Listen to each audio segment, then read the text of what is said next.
No centro de mensageiros, é o capítulo 3. Vamos lá. Você vê que ainda me parece que dá para estudar os 2 capítulos num dia. Por enquanto está dando. No dia seguinte, após ouvir longas ponderações de Narcisa, demandei o centro de mensageiros, no Ministério da Comunicação. Acompanhava-me o prestimoso Tobias, não obstante os imensos trabalhos que lhe ocupavam o círculo pessoal.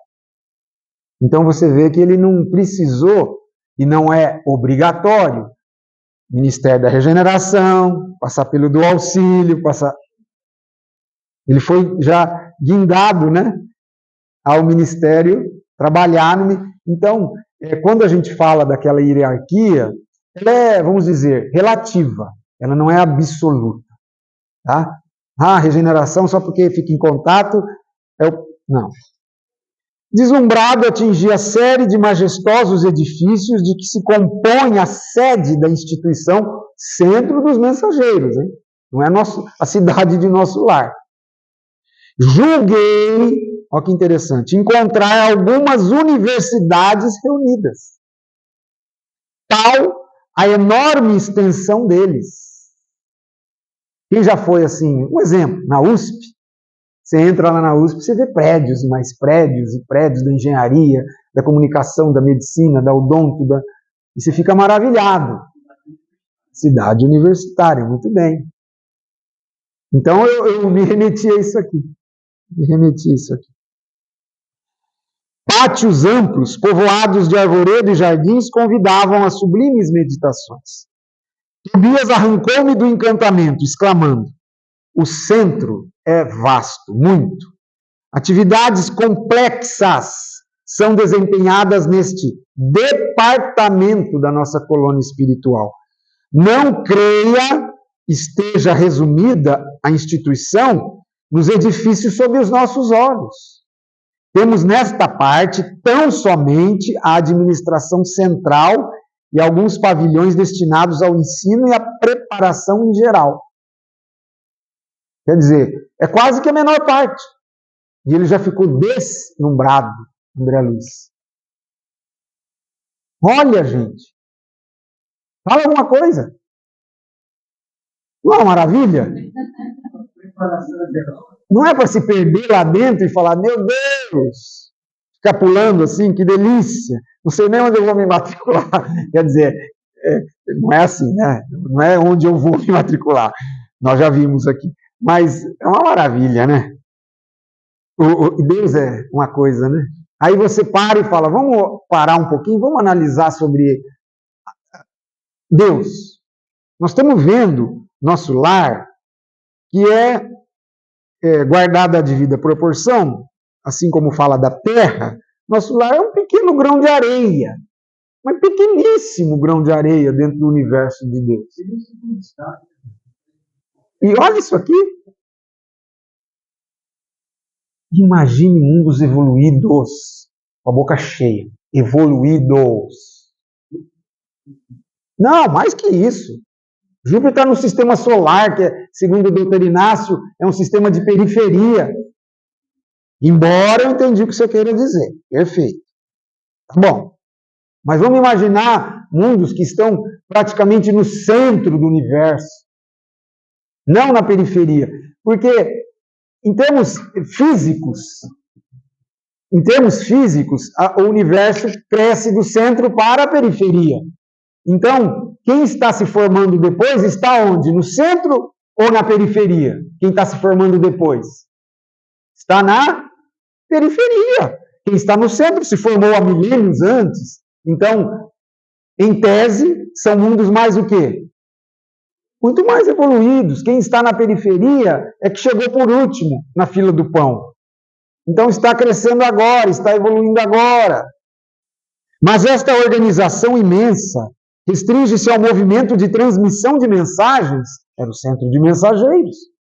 Perguntei curioso. O companheiro sorriu significativamente e esclareceu. Não suponha se encontre aqui localizado o serviço do correio, simplesmente. O centro prepara entidades a fim de que se transformem em cartas vivas de socorro e auxílio aos que sofrem no umbral, na crosta e nas trevas. Você lembra que aquele irmão, que agora não me foge, mas quando foi daquele diálogo sobre a guerra, ele falou, nós temos que preparar gente para trabalhar no umbral, na crosta e nas trevas. Então, me parece que o setor, isso é também uma ilação, tá? de ascendência do nosso lar, em termos de ação, seria nessas regiões. Né? Ele também, quando ia alocar aquelas 30 mil almas, lembra? Era para trabalhar no umbral, na crosta e nas trevas. E agora ele repete esse espaço geográfico. Interessante isso. Acreditaria, porventura, que tanto trabalho se destinasse apenas à mera movimentação do noticiário? Amplie suas vistas, André Luiz. Este serviço é a cópia de quanto se vem fazendo nas mais diversas cidades espirituais dos planos superiores. Que correlação você fez aí agora, nesta frase? Vamos ler de novo? Este serviço é a cópia de quantos se vem fazendo nas mais diversas cidades espirituais dos planos superiores. Que correlação você faz? Hã? Não deixa de estar certa a sua afirmativa, mas a correlação que eu... Não é porque também eu estou pensando que é certo, não é isso, é só a correlação, tá, gente? Aqui não é uma cópia de lá? Lá é uma cópia de mais de cima. Mais de cima é uma cópia de mais de cima. Mais de cima, de mais de cima, de mais de cima, 3. É cópia de mais de cima, mais de cima, mais de cima, mais de cima, 4. Mais de cima, mais de cima, mais de cima, mais de cima, é cópia de 5 mais de cima. Entendeu? São as dimensões, é a cebola que Chico Xavier falou. Então, quer dizer, no nosso lar, eles têm uma instituição que foi copiada de cidades de planos superiores. Preparam-se aqui numerosos companheiros para a difusão de esperanças e consolos, instruções e avisos nos diversos setores da evolução planetária. Não me refiro tão só a emissários invisíveis, ou seja, desencarnados. Organizamos turmas compactas de aprendizes para a reencarnação, médiuns e doutrinadores. Saem daqui a centenas, anualmente. Tarefeiros do conforto espiritual encaminham-se para os círculos carnais, em quantidade considerável, habilitados pelo nosso centro de mensageiros. Opa! Eu já ia ficar nervoso aqui. É planejamento reencarnatório? Ué, falou lá em cima, ó. Falou lá em cima. Já tinha falado. E agora foi muito... É o planejamento. Aqui se preparam médiuns. Se preparam doutrinas. Isso é planejamento reencarnatório, porque a criatura que está se candidatando, e para mim, eu aprendi isso com o Dr. Inácio nas obras, e foi até, eu acho que o Odilon que dá essa definição, que o planejamento reencarnatório prescinde de que haja consciência e participação ativa daquele que vai ser o interessado. Porque senão pode ser um mero arbítrio ou uma definição dos mensageiros para aquela alma. Pode até ser considerado, não vamos discutir isso aqui, quando uma pessoa está alheia, vai reencarnar, e o mundo espiritual está lá, ó. Então, para ele, vai acontecer isso, vamos fazer isso, vamos... Só que ele está alheio, ele nem sabe, entendeu? Tem isso? Tem isso. Tem isso. Mas eu não considero isso um planejamento reencarnatório. Isso é quase que um estabelecimento da lei de causa e efeito. Planejar é uma coisa assim, ó, vamos além. Você vê, médiuns, doutrinadores.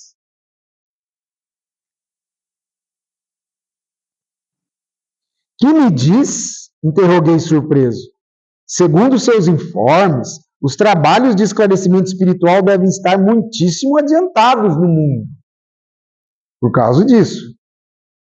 Fixou Tobias expressão singular, sorriu tranquilamente e explicou. Você não ponderou, todavia, meu caro André, que essa preparação não constitui ainda a realização propriamente dita. Preparar, planejar é uma coisa, realizar é outra.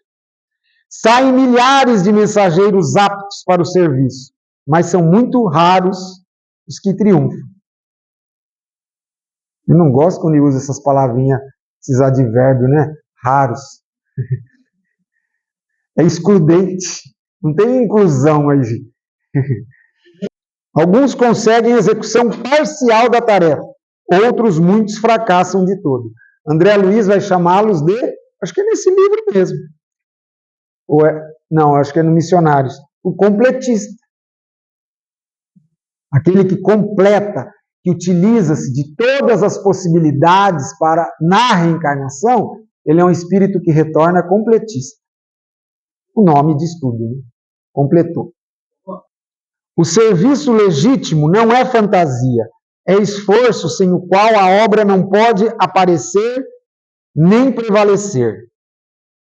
Longas fileiras de médium e doutrinadores para o mundo carnal partem daqui com as necessárias instruções, porque os benfeitores da espiritualidade superior, para intensificarem a redenção humana, olha a preocupação, precisam de renúncia e de altruísmo.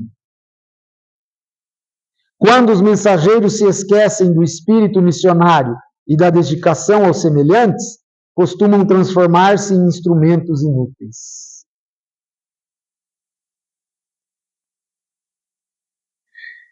Então, eu faço aí também uma reflexão sobre a questão nossa, como médiuns aqui.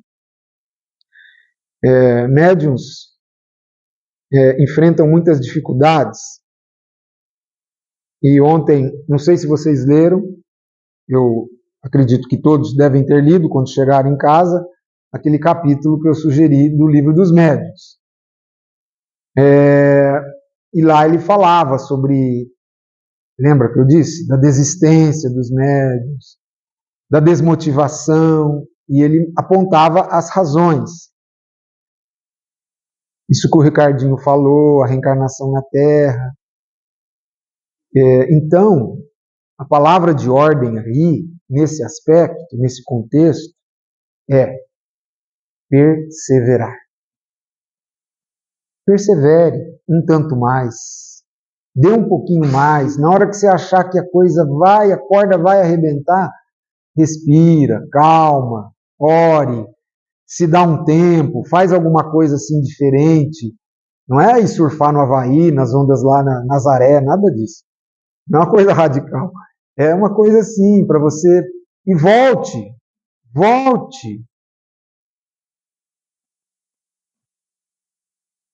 Às vezes eu fico imaginando, com todo respeito, eu não poderia até pensar diferente, mas a gente está lendo essas coisas aqui, que são assim, complicadas, não de entender, para mim são muito fáceis, eu acho que para todos são fáceis, mas assim de você olhar que este é o caminho a ser percorrido. E aí, e agora que eu falo com todo respeito, as crenças outras que não têm um mínimo de trabalho nesse aspecto e, entre aspas, vendem, né, ou patrocinam, ou, vamos ser mais suave, apresentam a pátria espiritual ou o céu com conquistas tão fáceis, tão ilusórias, que às vezes a gente não sabe se são movidas por conhecimentos destes que assim agem, mas têm interesses outros, ou se também por desconhecimento, o que eu quero crer, seja a maior parte. Então é assim, dentro do meu coração eu fico até desanimado por eles, né? Por eles. Porque a gente está vendo aqui e fala, meu Deus, só um minutinho, Ricardo, tem todo um trabalho do mundo espiritual para preparar, para forçar, para planejamento, porque o planejamento não é só para espírita, tá? Podem ser espíritos que vêm para reencarnar, que tenham sensos de espiritualidade, não espiritismo, e podem reencarnar no seio da igreja, no seio de uma igreja evangélica, de uma comunidade, sei lá eu, enfim, entenderam? Então, então o caminho é longo. E eu fico assim, pensando nisso. Há médiuns e mediunidade, doutrinadores e doutrina, como existe a enxada e os trabalhadores.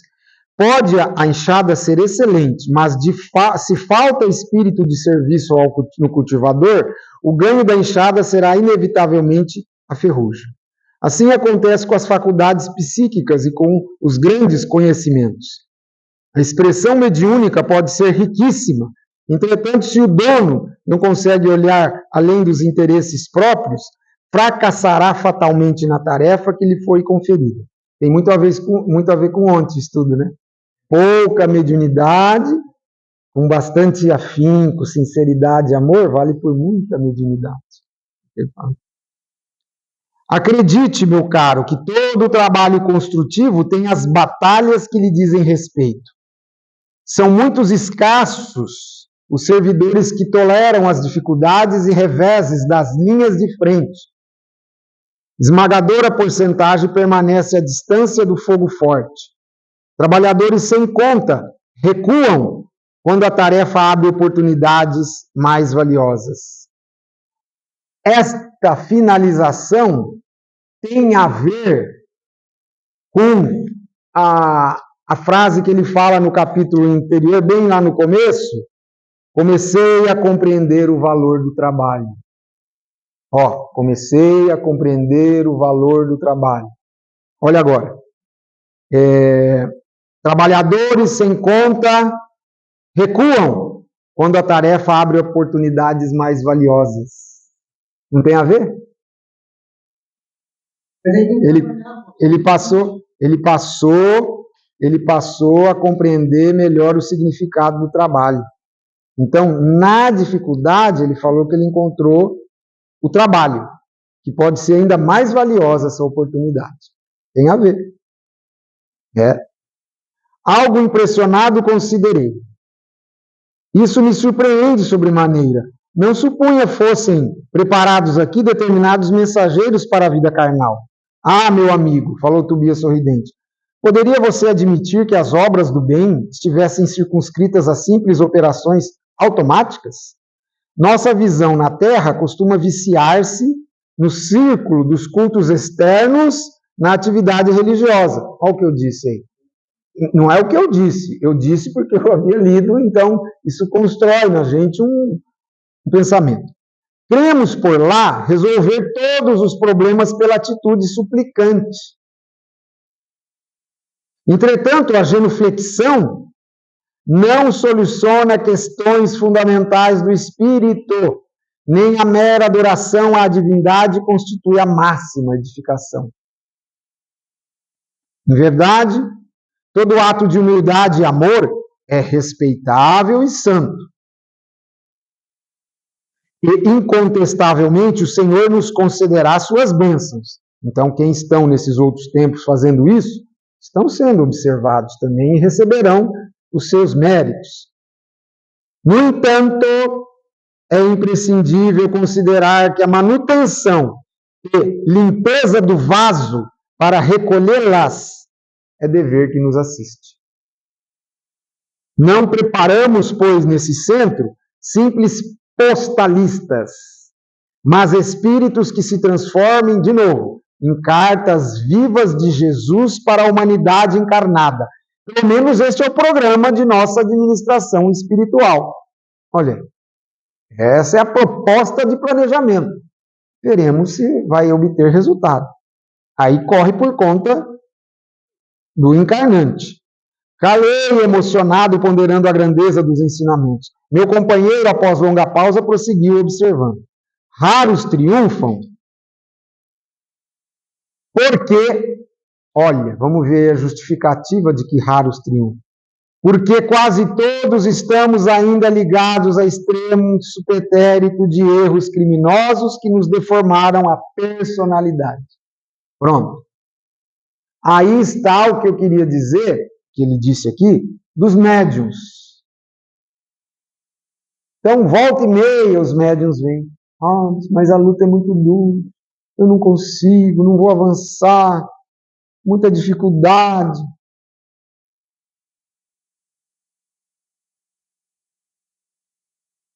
Vou repetir a leitura. Estamos ainda ligados a extenso pretérito de erros criminosos que nos deformaram a personalidade. Então você percebe que o espírito com esta característica, que não é uma boa, né? É ele que se submete ao planejamento reencarnatório. Você entendeu? Pode até parecer um paradoxo, mas não é. É isso. Ele tem, claro que ele tem que ter mérito para isso, mas ele ainda não está. Né? É como você querer só ensinar medicina para quem já é médico formado. Você tem que ensinar medicina para quem tem a proposta, para quem quer. E ele vai se experienciar com o tempo, vai ser um bom médico. E assim outras profissões. Então, a pessoa reencarna com um planejamento. Só que ele tem muitos desvios de conduta. E vão querer puxar ele para baixo. Então, pense no médium. Você pode pensar em qualquer pessoa dentro da Terra. Mas vamos pensar no nosso caso aqui, o médium. Considerando até que você tenha sido brindado com esse planejamento do lado de lá. Vamos supor. Mas você não é perfeito porque você submeteu a um planejamento. Você está cheio de encrencas no passado e elas vão vir à tona. Temos, como chama? Erros criminosos, o pretérito. Doutor Inácio, mais uma vez. Nós temos no passado, sucata. Ele resumiu numa palavra o que ele falou aqui numa frase. Temos sucata. Né? E quem achar que não é bem assim, que ele está pegando muito pesado, eu diria, cuidado em achar que você não tem sucata. Em cada novo ciclo de empreendimentos carnais, acreditamos muito mais em nossas tendências inferiores do passado que nas possibilidades divinas do presente, complicando sempre o futuro. Ó. Por que você acha que é assim? Que a gente acredita mais nas possibilidades, mais nas tendências inferiores do passado. Porque é o do que a gente é feito. Tá? É o do que a gente é feito. Então a ascendência dessa força é maior do que aquilo que foi aprendido teoricamente, às vezes até na prática no mundo espiritual, que você experienciou lá em equipes de trabalho, mas o que você está construído em encarnações, e aquilo lá vem com uma força.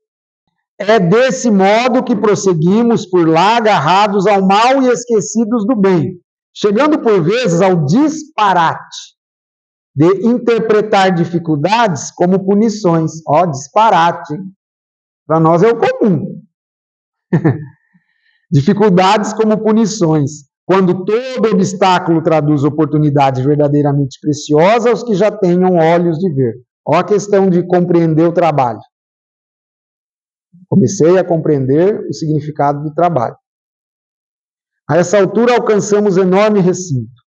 Centenas de entidades penetravam no vasto edifício, cujas escadarias galgamos em animada conversação. Os aspectos do maravilhoso átrio impressionavam pela imponente beleza. Espécie de flores, até então desconhecidas para mim, adornavam colunatas, espalhando cores vivas e delicioso perfume. Quebrando-me o enlevo, Tobias explicou. As diversas turmas de aprendizes, vixe, eu fico doido com isso aqui, Encaminham-se às aulas. Aí eu até escrevi aqui, aula do quê? Que curso que é esse? É formação superior? Meu Jesus. Encaminham-se às aulas. Procuremos Aniceto no departamento de instrutores. Essa seria a nossa sala dos professores, né? Atravessamos galerias vastíssimas, sempre defrontadas por verdadeiras multidões de entidades que buscavam as aulas em palestras vibrantes. Verdadeiras multidões. Então não estava o André Luiz andando ali, é tipo assim, 15 para as 8 e as aulas começam às 8, né? Então está aqui em fervilha, né? Isso correndo para cá, para lá, vixi. Em pequeno grupo que parecia manter conversação muito discreta, encontramos o generoso amigo da véspera que nos abraçou sorridente e calmo. Muito bem, disse alegre e bondoso, esperava um novo aluno, desde a manhãzinha. E em virtude de Tobias alegar muita pressa, o nobre instrutor explicou. Doravante, André ficará aos meus cuidados. Volte tranquilo. Quer dizer, amarrou-se e agregou-se ao Aniceto. Despedi-me do companheiro comovidamente. Notando-me o natural acanhamento, Aniceto determinou ao auxiliar de serviço. Chame o Vicente em meu nome. E voltando-se para mim, esclareceu. Até agora, Vicente é o meu único aprendiz médico. Vocês ficarão juntos, em vista da afinidade profissional. Olha o método. Aplicando o método. Ambos são médicos, foram médicos. Não haviam decorrido 3 minutos e tínhamos Vicente diante de nós. Vicente, falou Aniceto sem afetação, André Luiz é nosso novo colaborador. Foi também médico nas esferas carnais. Creio, pois, que ambos se encontrarão à vontade partilhando a mesma experiência. Vocês acham que Vicente também faliu ou não? O próximo capítulo chama O Caso Vicente. Ele falou, eu acho que dá dúbio sentido, partilhando a mesma experiência, que doravante eles são médicos e vão partilhar, mas também chorem suas pitangas juntos. Abracem-se e chorem juntos. E construam juntos. O interpelado abraçou-me, demonstrando extrema generosidade, e após encorajar-me com belas palavras de estímulo, perguntou ao nosso orientador, quando deveremos procurá-lo para os estudos de hoje? Aniceto pensou um instante e respondeu, esclareça ao novo candidato os nossos regulamentos e venham juntos para as instruções após o meio-dia. Lá é tudo para ontem, né? Amanhã ele começa, os estudos é daqui a pouco. Não tem esse negócio, eu posso passar o fim de semana, vou para a praia com a minha turma, depois eu volto. Não,